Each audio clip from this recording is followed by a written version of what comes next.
And now, it's time for another Dice Tower review with Tom Vasel. Hey folks, today we're taking a look at a game that actually comes in a little treasure chest box called Dungeon Roll. This is a 1 to 4 player game from Tasty Minstrel Games in which we get to open up and find treasure inside, right? What do you think of the box? I thought it was cool, but the box is kind of hard to open at times. Yeah, and getting those cards in and out is actually kind of a pain in the neck. And it's not so easy to store on a shelf. But we'll forgive all that because, I mean, come on. It's a box shaped like a treasure chest, I think. Is the game good, though? Let's look.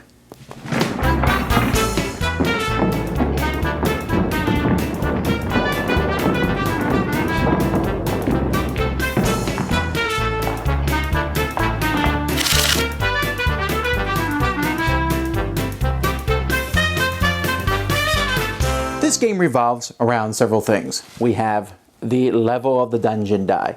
We have hero dice that are going to be rolled. We have dungeon dice that are going to be rolled. We have experience points, which for some reason have Roman numerals on. I'll never understand why people think that's cool. It's just a pain in the neck, but whatever. So there's that. Then there are heroes. So each person's going to get a hero, which will give them a special ability over the course of the game that they can use as many times as they want. This person can use fighter dice as clerics and clerics as fighters.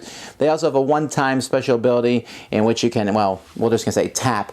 And so the Crusader can be used as a cleric or a fighter. And then you can pay 5 experience as the game progresses if you like to level them up. And you turn them over where they will have a better special ability and possibly a better specialty. And so there are different characters in the game. We have a paladin, a minstrel, an occultist, a spell sword, a half-goblin. And one of the things the game does that's very nice is that it comes with a book, which actually a little booklet that explains clearly how to play each of these people. Now, the game, as you play it, is essentially a solo experience. In fact, you can play the game by yourself. Each person goes on a dungeon delve, and so if you're playing with multiple players, one person will go on the delve, and the person next to them will roll the bad guy dice, but that's it. The other 2 players are kind of just sitting there watching. So before you go on a dungeon delve, you're going to roll your white dice and kind of split them into groups. There's different kinds of dice that you can roll. The best thing to roll is what I just rolled here, a champion. You also have scrolls, you have clerics, and there's a thief.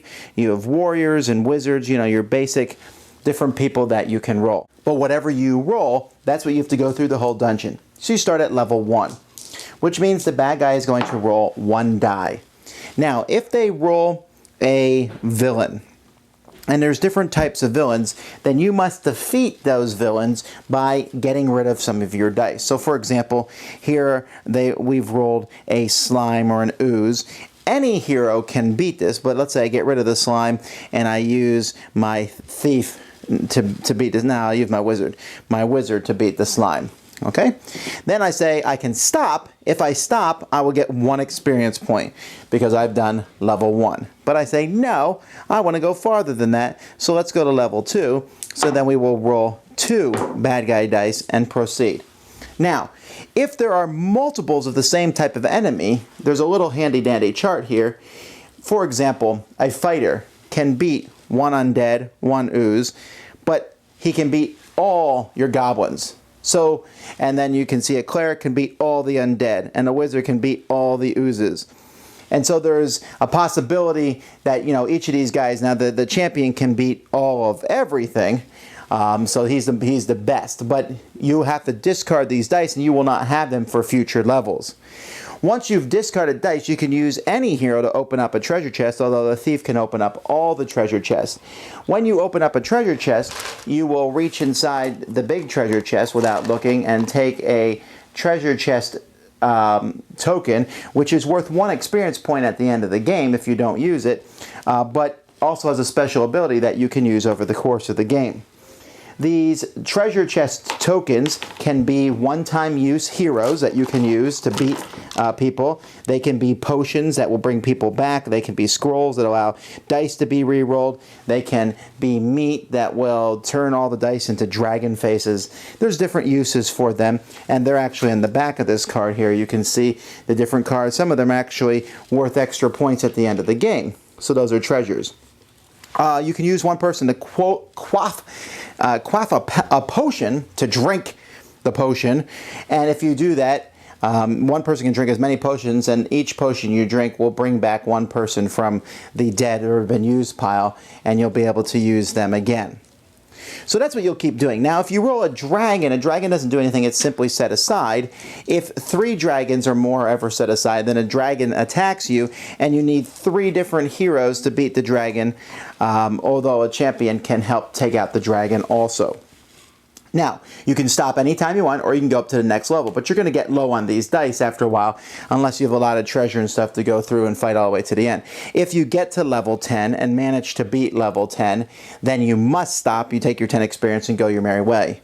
If you ever run out, you roll monsters and you can't beat them with the dice that you have, then your turn is over and you don't get any experience points, and it goes to the next person. Like I said, you can use these special abilities that your character might have. For example, the half-goblin can open chests and drink potions at any time during the monster phase. So you can do that before you fight the monster phase rather than after. And he can change a goblin into a thief by tapping him.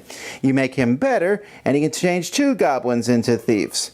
And then discard them. So there's some interesting things that you will have based on your characters.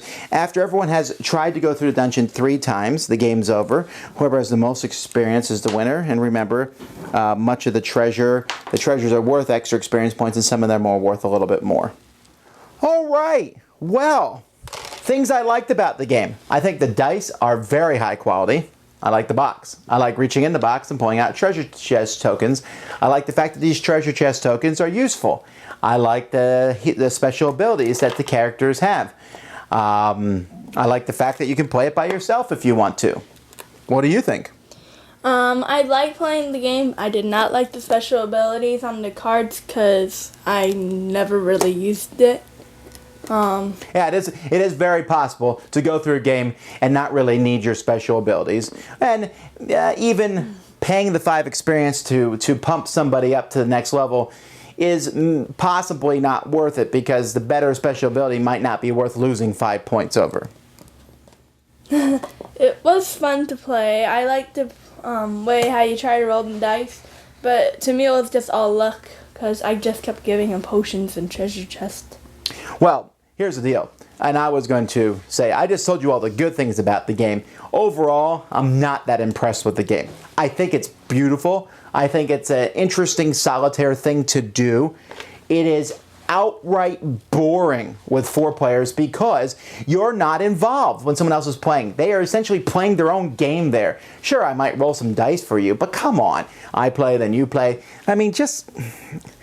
I don't get the fun in that. You're like, oh, but we can watch someone else go through the dungeon. Well, I guess they're rolling dice. And it really, sure, there's luck in the game, but there's a lot of luck in the game. I would go so far as to say every single game of this is determined by luck, the winner.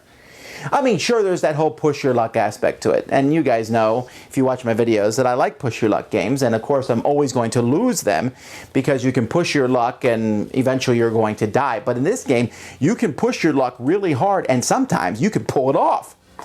You can push your luck in stupid ways, and because of treasures and you just get lucky, you know, even if you roll a bunch of treasure chests that you can't open, who cares? Because there's no monsters you rolled that turn.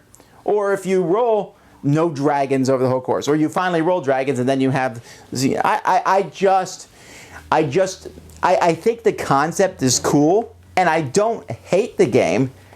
I just think it's okay. I mean, at best, it's a solitaire game that they're marketing as for multiple players. But for me to roll the stuff on your turn, roll them yourself.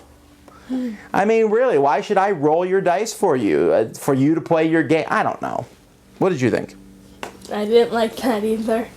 We only play 2 players, so I'm not sure about that. Okay, yeah, I only played 2 players with her, and but I mean, I played it by myself too to see how that worked, and it felt the exact same. And then with 4 players, it felt the exact same. So, like I said, it's a good idea. I like the cards. I like flipping them over. I mean, there's a lot of cool concept in this, and I think there's some people who will really like it.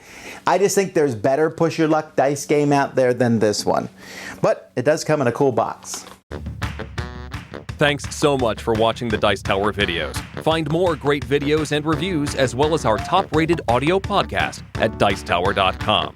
You can also find other great shows at Dicetowernetwork.com. I'm Eric Summerer, and you've been watching The Dice Tower. The Dice Tower is sponsored by Cool Stuff Inc., where you can find great games for great prices. Cool stuff in stock. Check them out at CoolStuffInc.com. Shut the door.